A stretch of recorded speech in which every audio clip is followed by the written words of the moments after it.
Si, c'est le béton. C'est le béton parce que le verre, le marbre, évidemment, tout ça, ça existe déjà. La céramique aussi. Non, en fait, si tu veux, c'est quoi le béton? Non, mais c'est juste ça la question. Le béton, c'est de réussir à faire un truc plus ou moins liquide avec des petits cailloux, des petits machins, et d'un coup, ça devient solide.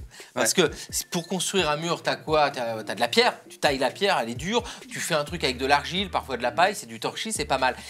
Sauf que bon, le torchis, à un moment, il s'en va. Alors que le béton, c'est extrêmement solide. Et ça explique pourquoi beaucoup de monuments de l'Antiquité romaine sont restés. Ah, oui. Voilà, tous les ponts, tous les machins, c'est extrêmement solide. C'est vrai que la pratique du béton a été un peu oubliée. C'est compliqué de faire du béton, hein, parce que y a le silice, il y a le machin. Tu vois, tu dois avoir un très bel équilibre. Et c'est redécouvert, alors là, mais très tardivement, au 19e siècle.